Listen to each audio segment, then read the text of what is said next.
Hi everyone, आज हम मिलेंगे शुभम से जो कि एक 25 साल का लड़का है जो कि काफ़ी दिनों से डार्क सर्कल से परेशान है। देखते हैं कि हम उसकी कैसे हेल्प कर पाएंगे। हेलो मैम, मेरा नाम शुभम है। I am 25 years old and मैं काफ़ी दिनों से डार्क सर्कल से काफ़ी परेशान हूँ। शुभम, मुझे अपने डेली रूटीन के बारे में बताओ। सुबह से शाम आप क्या करते हो, क्या खाते हो? मैम 9 to 5 काम करता हूँ। स्क्रीन टाइम काफ़ी ज़्यादा हो जाता है। वीकेंड्स पे फ्रेंड्स के साथ ओकेजनली ड्रिंक एंड स्मोक हो जाती है। 5 to 6 आवर्स आई स्लीप।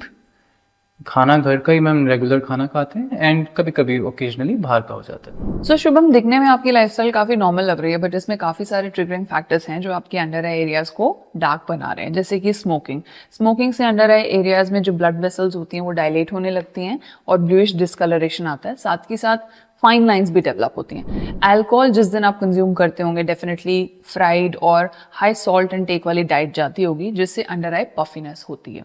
5 घंटे की स्लीप ठीक है, बट जनरली 6 से 8 घंटे की स्लीप प्रेफर करते हैं। साथ के साथ आपने बताया कि 9 to 5 की जॉब में आपका स्क्रीन टाइम काफी ज्यादा है, तो ब्लू लाइट से हमारे अंडर आई एरिया में जो स्किन होती है वो काफी डार्कन होने लगती है। सो हम उस पे भी ध्यान देंगे। शुभम, मुझे ये बताओ कि आपकी फैमिली में किसी को अस्थमा, डस्ट या पोलन एलर्जीज या फिर डार्क सर्कल्स की हिस्ट्री है? मैम मदर को अस्थमा है एंड डैड को डार्क सर्कल्स हैं।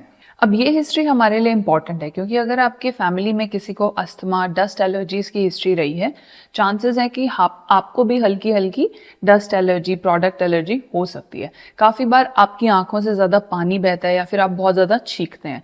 आंखों से पानी बहने की वजह से आप बार बार उन्हें रब करते हैं, जिसकी वजह से स्किन जो होती है आंखों के अराउंड वो डार्क होने लगती है, उसमें फाइन लाइंस डेवलप होने लगती हैं। दूसरा, काफी बार ऐसे केसेस में एक वर्ड होता है एलर्जिक शाइनर्स जो यूज किया जाता है, जहां पे ब्लूइश डिस्कलरेशन दिखती है आंखों के नीचे। दूसरा, आपने बताया कि आपके फादर में डार्क सर्कल्स की हिस्ट्री है। अब स्ट्रक्चरली अगर आपके बोनी स्ट्रक्चर ऐसा, बनावट ऐसी है जिसमें आपकी आंखें संकन है, मतलब अंदर धसी हुई हैं, आपके फैट पैड्स कम हैं, तो विद एज आपके डार्क सर्कल्स ज्यादा प्रोमिनेंट होते जाएंगे। क्या आपने अपने डार्क सर्कल्स के लिए अब तक कोई ट्रीटमेंट लिया है? यस मैम, कुछ over the counters and Instagram पे कुछ ना कुछ देख के कुछ क्रीम्स मैंने यूज़ करी है अभी तक, बट मुझे कुछ फ़ायदा नहीं हुआ उससे। वेल हाँ, इंस्टाग्राम पे और ओवर द काउंटर काफ़ी सारे प्रोडक्ट्स मिलते हैं जो अंडर आई डार्क सर्कल्स को ट्रीट करने का क्लेम करते हैं, बट जनरली ऐसा हो नहीं पाता क्योंकि जैसा हमने देखा कि आपके लाइफस्टाइल से लेके आपकी फैमिली हिस्ट्री, बहुत सारे फैक्टर्स हैं जो डार्क सर्कल्स क्रिएट कर रहे हैं, इसलिए कोई एक दवाई हर चीज़ को डील नहीं कर सकती। सबसे पहले बात करते हैं लाइफस्टाइल की, तो एक प्रॉपर स्लीप, उसके साथ साथ 3 लीटर पानी का intake, fresh fruits, vegetables, high antioxidant diet जिसमें आप ग्रीन टी, विटामिन सी इन रिच फ्रूट्स ले सकते हैं, वो बहुत ही इंपॉर्टेंट हो जाता है अगर आप डार्क सर्कल से डील कर रहे हैं। दूसरा, अगर आपके काम रिलेटेड बहुत ज़्यादा स्क्रीन एक्सपोजर आपका रहता है तो एक ब्लू लाइट प्रोटेक्शन वाला सनस्क्रीन आपके लिए बहुत ज़रूरी है, और आप मेक श्योर करें कि आप उसे अंडर आई एरिया में लगा रहे हैं प्रॉपर्ली। मैं अपने कैप्शंस में ज़रूर मेंशन कर दूंगी कि मेरे फेवरेट ब्लू लाइट प्रोटेक्शन वाले सनस्क्रीन कौन कौन से हैं। याद रखिए, ये सारी रिकमेंडेशंस एब्सोल्युटली अनस्पॉन्सर्ड रहेंगी। फिर आपने बताया कि आपकी मदर को अस्थमा था, तो उस केस में जिनमें भी डस्ट एलर्जीज, पोलन एलर्जीज या फूड एलर्जीज की हिस्ट्री रहती है, आपको एक तो ट्रिगर प्रिवेंशन करना होता है। अगर आपको पता चल जाता है कि इस चीज़ से मुझे पर्टिकुलरली एलर्जी है या इससे मुझे आंखों में बहुत ज़्यादा पानी या फिर पानी आता है या फिर खुजली आती है, तो उसे आपको अवॉइड करना है। किसी भी तरह का नया मस्कारा, आईलाइनर, लिपस्टिक वो अवॉइड करें। साथ के साथ अगर काफ़ी ज़्यादा इचिंग या इरिटेशन होने लगती है तो कोई भी एंटी हिस्टामिन या फिर अपने डॉक्टर से सून कंसल्ट करें। ऐसे कंडीशंस में सबसे ज़्यादा इंपॉर्टेंट होता है बैरियर रिपेयर करना।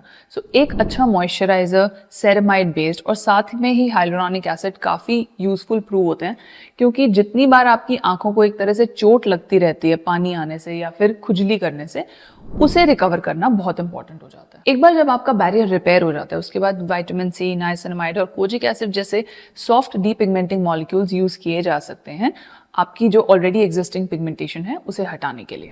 अब आपने बात की थी स्मोकिंग की। स्मोकिंग की वजह से फाइन लाइंस जब डेवलप होने लगती हैं, fine lines typically retinol based under eye cream से ही जा सकती हैं।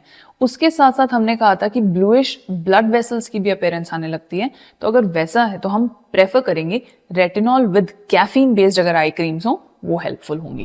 अब आपको डेफिनेटली कंफ्यूजन हो रहा होगा कि मैं इतना कुछ बता रही हूँ पर ऐसी क्रीम्स मिलेंगी कहाँ। सो आपकी ईज के लिए अगेन अनस्पॉन्सर्ड रिकमेंडेशंस मैं कैप्शंस में डेफिनेटली छोड़ दूंगी। फाइनली जो आपने बोला था कि फादर में भी हिस्ट्री रही है डार्क सर्कल्स की, तो इसे बोलते हैं स्ट्रक्चरल डार्क सर्कल्स होना, या फिर जेनेटिकली आपने इनहेरिट किया है, जिसमें आपका बोनी स्ट्रक्चर, आंखों की जो हड्डियों का बनावट है वो ऐसी हो सकती है कि आपकी आंखें अंदर धसी हुई हों।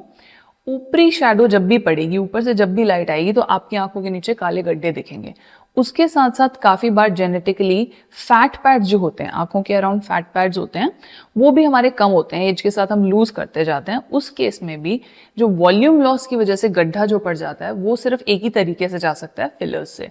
उस केस में अगर आप ऊपर से कोई क्रीम लगाते रहेंगे, वो अंदरूनी गड्ढे को नहीं भर पाएगी। फिलर्स काफी बार एक बड़ा प्रोसीजर साउंड करते हैं, तो उस केस सिनेरियो में हम स्किन बूस्टर्स भी यूज कर सकते हैं, पीआरपी अंडर आई भी यूज कर सकते हैं, और कुछ केसेस में हम पीआरपी को माइक्रो नीडलिंग रेडियो फ्रिक्वेंसी के साथ भी यूज करते हैं। जब भी हमारी स्किन जो है वो बहुत ही पतली हो, हमें ऐसा लगता है कि नहीं, फिलर्स यहाँ पे काम नहीं आएंगे क्योंकि स्किन में उतनी स्ट्रेंथ नहीं होती कि वो फिलर्स को कंट्रोल कर पाए, उस केस सिनेरियो में माइक्रो नीडलिंग रेडियो फ्रिक्वेंसी या फिर प्लेन रेडियो फ्रिक्वेंसी जैसे ट्रीटमेंट्स भी काफी हेल्पफुल होते हैं। अब हम बात कर चुके हैं इतने सारे ट्रीटमेंट्स की, अंडर आई क्रीम्स की, तो आप डेफिनेटली जानना चाहेंगे कि क्या कुछ ऐसा भी है जो हम घर बैठे कर सकते हैं। सो यस, खुशखबरी ये है कि कुछ चीजें आप घर बैठे कर सकते हैं जिनसे आपके अंडर आई डार्क सर्कल्स जो है वो थोड़े कम अपीयर होंगे, और उसके साथ साथ आपकी आंखों के सराउंडिंग स्किन जो है वो रेजुविनेट भी होगी। सबसे पहले मैं बात करूंगी मेरे फेवरेट DIY की, जो है coffee ice cubes. Dark coffee को अगर आप फ्रीज करें और सुबह और शाम 15-15 सेकेंड अपने आइज के अराउंड हल्का हल्का मसाज करें, तो अगर आपकी ब्लड वेसल्स काफ़ी ज़्यादा फैली हुई हैं जिसकी वजह से ब्लैकिश ब्लूइश पिगमेंटेशन दिख रही है, वो काफ़ी इंप्रूव हो सकती है। उसके साथ साथ आप यूज्ड टी बैग्स को कूल करके, ठंडा करके भी अपनी आंखों पे रख सकते हैं। उसमें काफ़ी सारे अच्छे एंटीऑक्सीडेंट्स होते हैं जिसकी वजह से इरिटेशन के चांस कम होते हैं, आपकी स्किन के पिगमेंट्स जो हैं वो ब्रेक होते हैं, साथ के साथ ओवरऑल जो स्किन है वो इम्प्रूव होती है। इसके अलावा ठंडे खीरे भी अगर आप अपनी आंखों पे रखते हैं तो अंडर आई पफिनेस की जो सिचुएशन है वो काफ़ी रिड्यूस हो सकती है। Thank you so much ma'am in depth information provide करने के लिए। ऐसा करते हैं, पहले मैं एक नॉर्मल क्रीम एंड सनस्क्रीन से शुरू करता हूँ, और साथ में मैं मेरा लाइफस्टाइल मॉडिफिकेशन भी करता हूँ। अगर उसके बाद भी मुझे लगता है कि नहीं, मेरे को इस चीज़ की ज़रूरत है, तो मैं फिलर के लिए भी प्लान करता हूँ। Thank you so much ma'am. You are most welcome Shubham, और ऐसे ऑथेंटिक इन्फॉर्मेटिव वीडियोस के लिए मेरा चैनल सब्सक्राइब करना मत भूलना। I am also on Instagram where I provide absolutely unsponsored and biased recommendations. See you soon.